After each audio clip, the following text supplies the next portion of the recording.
ان کو معاف کر، یہ یسوع مسیح کی شفاعت ہے۔ وہ درمیانی ہے، وہ اس وقت لوگوں کی معافی کے لیے کھڑا ہو گیا اپنے باپ کے سامنے۔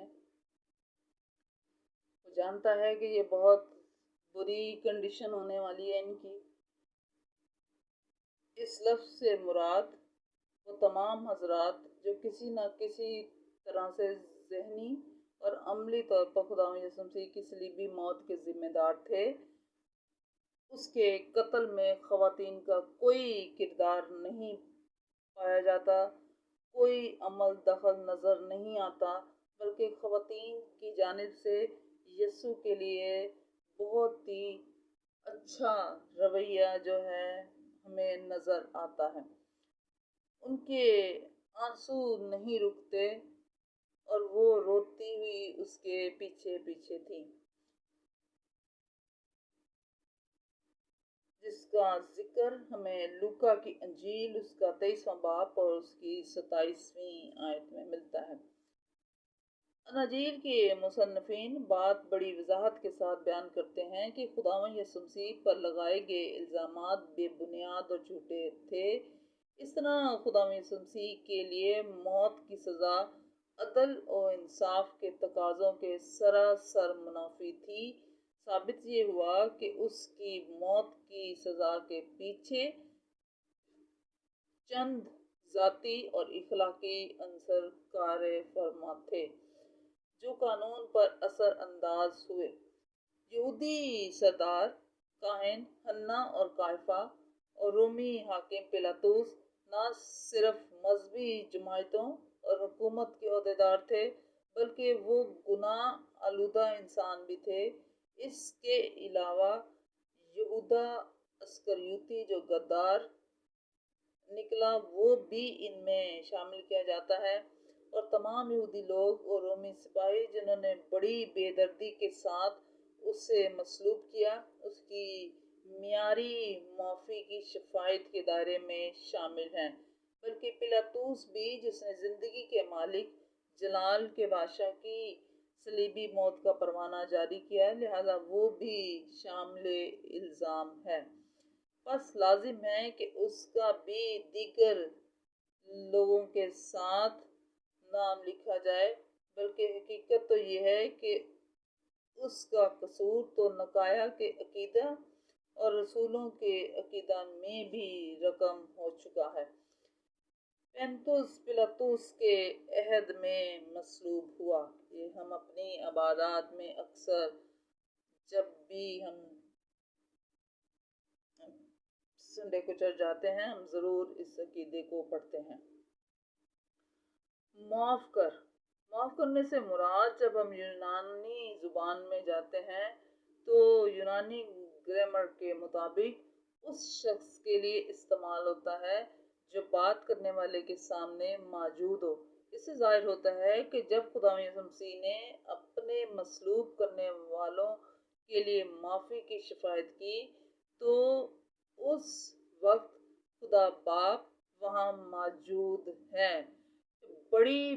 بہت گہری بات ہمارے سامنے آتی ہے کہ بالکل جب یسوع مسیح مخاطب کر رہا ہے تو یسوع مسیح اپنے باپ کو دیکھ رہا ہے اور باپ بھی یہ سارے منظر کو دیکھ رہا ہے، اور ایسا محسوس ہوتا ہے۔ یونانی مصنفین اس کو اس طرح بیان کرتے ہیں کہ ایسا ہے کہ بالکل باپ اس کے سامنے ہے اور وہ شفاعت کر رہا ہے کہ ان کو معاف کر دے۔ یسوع مسیح اپنی جان کا نذرانہ باپ کو پیش کرنے سے پہلے روحانی ذمہ داری نبھانا اپنا فرض سمجھتا ہے۔ وہ یہ چاہتا ہے کہ جب اس سے پہلے کہ میں اس دنیا کو چھوڑ کے جاؤں، وہ روحانی طور پر اپنی ذمہ داری کو پورا کر رہا ہے اور یہ فرض سمجھتا ہے کہ ان کو معاف کیا جائے۔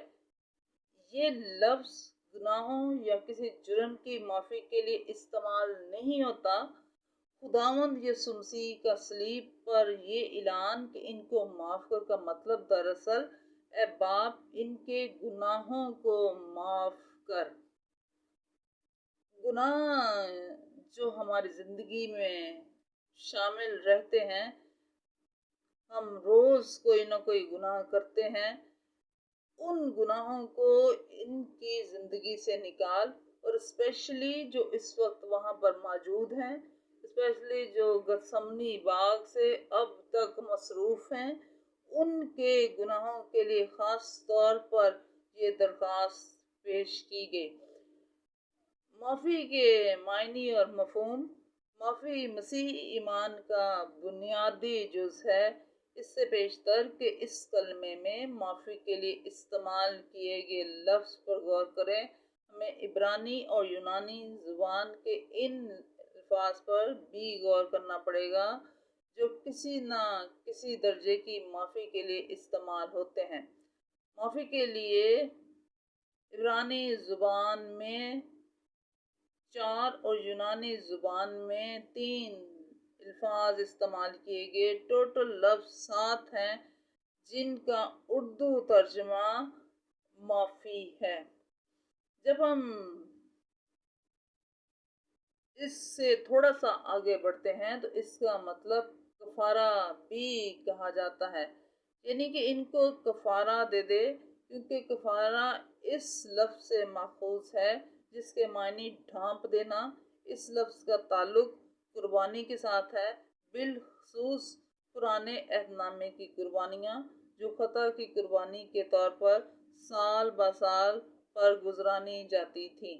یہ لفظ قربانی کے وسیلہ سے عارضی معافی کے لیے استعمال کیا جاتا رہا، لیکن اب اس وقت عارضی معافی کے لیے یہ لفظ استعمال نہیں کیا گیا۔ ہر سال جب بھی یہ قربانیاں چڑھائی جاتی جن کا ذکر ہمیں عبار میں ملتا ہے، عبار 4 باب اور اس کی 21ویں آیت سے لے کر 35ویں آیت تک اگر ہم پڑھیں تو اس میں قربانیوں کا ذکر ہے، اور یہ قربانیاں عارضی قربانیاں سال بسال دی جاتی تھی، لیکن اس وقت یسوع مسیح جس قربانی کا ذکر کر رہا ہے، جس معافی کا ذکر کر رہا ہے، وہ معافی سال بسال کی نہیں بلکہ ابدی معافی مانگ رہا ہے اپنے خدا سے ہمارے لیے۔ اس کے معنی ہیں مشکل آسان کرنا، جس طرح خدا یسوع مسیح نے ہمارے گناہ اپنے اوپر لے کر، ہمارا عوضی ہو کر ہماری مشکل آسان کر دی۔ یہ لفظ اس آسانی کے لیے استعمال ہوا ہے جو خدا ہمارے لیے پیدا کرنا چاہتا ہے۔ خدا ہمیں روحانی معافی دینا چاہتا ہے، اور بیٹا اپنا روحانی فرض یہاں پر پورا کر رہا ہے، جس سے مراد ہے کہ دونوں اس وقت مصروف ہیں انسان کو بچانے کے لیے، انسان کو اچھی حالت میں دوبارہ لانے کے لیے، جس کی وجہ سے ان کو دکھ تھا کہ وہ باغ عدن سے نکلے، لیکن اس وقت وہ معافی جب مانگ رہا ہے تو وہ چاہتا ہے کہ یہ واپس وہاں تک پہنچے۔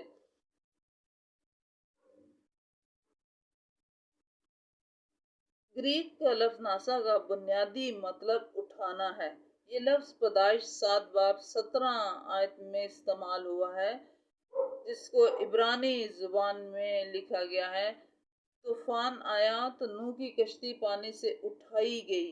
اس طرح یوحنا 1 باب 29ویں آیت میں گریک کا لفظ استعمال ہوتا ہے، دیکھو یہ خدا کا برا ہے جو دنیا کا گناہ اٹھا لے جاتا ہے۔ یہ لفظ انسانوں کے مابین معافی کے لیے بھی استعمال ہوتا ہے۔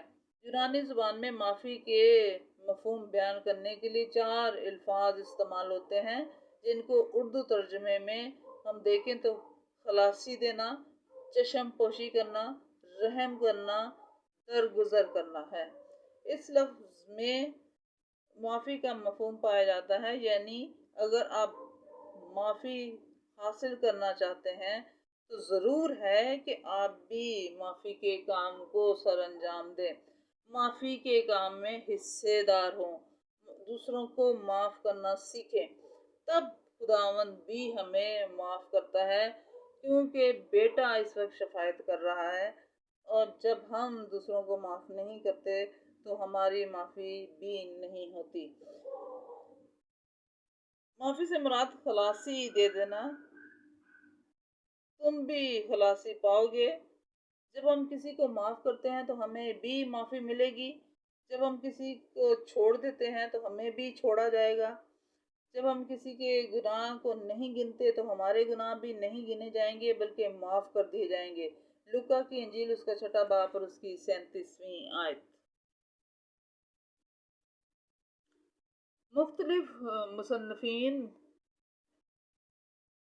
اس کو عبرانی اور یونانی دونوں زبانوں میں اس کا ترجمہ کرتے ہوئے آگے بڑھتے ہیں، یعنی کفارے سے نزدیک ترین ہے، جس کے معنی ڈھانپنا یعنی چشم پوشی کر کے۔ یہ لفظ ہمیں پرانے عہد نامہ کی قربانیوں کا تصور دیتا ہے، جس میں سردار کاہن خطا کی قربانی کا خون لے کر قوم کی معافی کے لیے ہر سال پاک ترین مقام میں داخل ہوتا اور خون چھڑکتا تھا۔ اس طرح وہ 1 سال کے لیے اپنے گناہوں کی عارضی معافی حاصل کرتے تھے۔ خدا کے رحم و کرم یا ہمدردی کے عمل کو ظاہر کرتا ہے۔ نئے عہد نامہ میں یہ لفظ انسانوں کے درمیان معافی کے لیے بھی استعمال ہوا ہے، یعنی ایک دوسرے کے قصور معاف کرنا بھی ہمارا فرض ہے، اور جب ہم ایسا کرتے ہیں تو ہم بھی یسوع مسیح کی طرح دوسروں کو معاف کرنے میں اپنا کردار ادا کرتے ہیں۔ یسوع مسیح نے معافی کی درخواست کی۔ ہم جب معاف کرتے ہیں تو ہم اپنے باپ کی شاگردیت میں آ جاتے ہیں۔ ایک قانونی اصطلاح یعنی کسی شخص کو معاف کرنے سے پہلے قانون کے تمام تقاضے پورے کیے جائیں، جس طرح یسوع مسیح نے بنی نوع انسان کی معافی کے لیے خدا باپ کے عدل و انصاف کے تمام تقاضے پورے کیے۔ عبرانی اور یونانی کے دیگر الفاظ عارضی معافی کا مفہوم تو دیتے ہیں، لیکن ایسی معیاری معافی کے تقاضوں کو پورا نہیں کرتے جس کی شفاعت خدا یسوع مسیح نے صلیب پر سے کی۔ خدا یسوع مسیح کی زبان مبارک سے نکلا ہوا یہ لفظ گناہ کی معافی کے لیے نہیں بلکہ گناہ کی وجہ سے انسان پر لاگو سزا کی تلافی کے لیے استعمال کیا گیا، کیونکہ انسان خدا کی نظر میں صرف گناہ گار ہے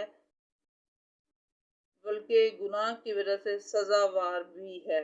لہذا جو لفظ مقدس لوکا نے معافی کے لیے استعمال کیا وہ نہایت ہی خوبصورت ہے اور مناسب لفظ اس نے اپنی انجیل میں لکھا، جس سے پوری معافی کا مفہوم ہمیں مل جاتا ہے۔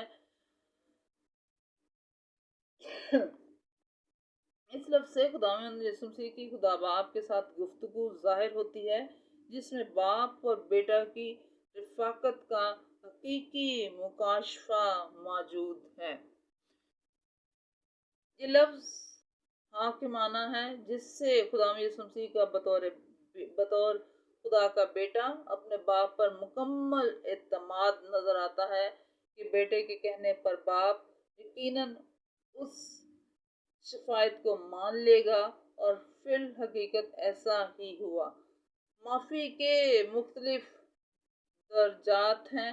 قانونی طور پر معافی کے 3 درجات ہیں: ملزم کی معافی، مجرم کی معافی اور سزاوار کی معافی۔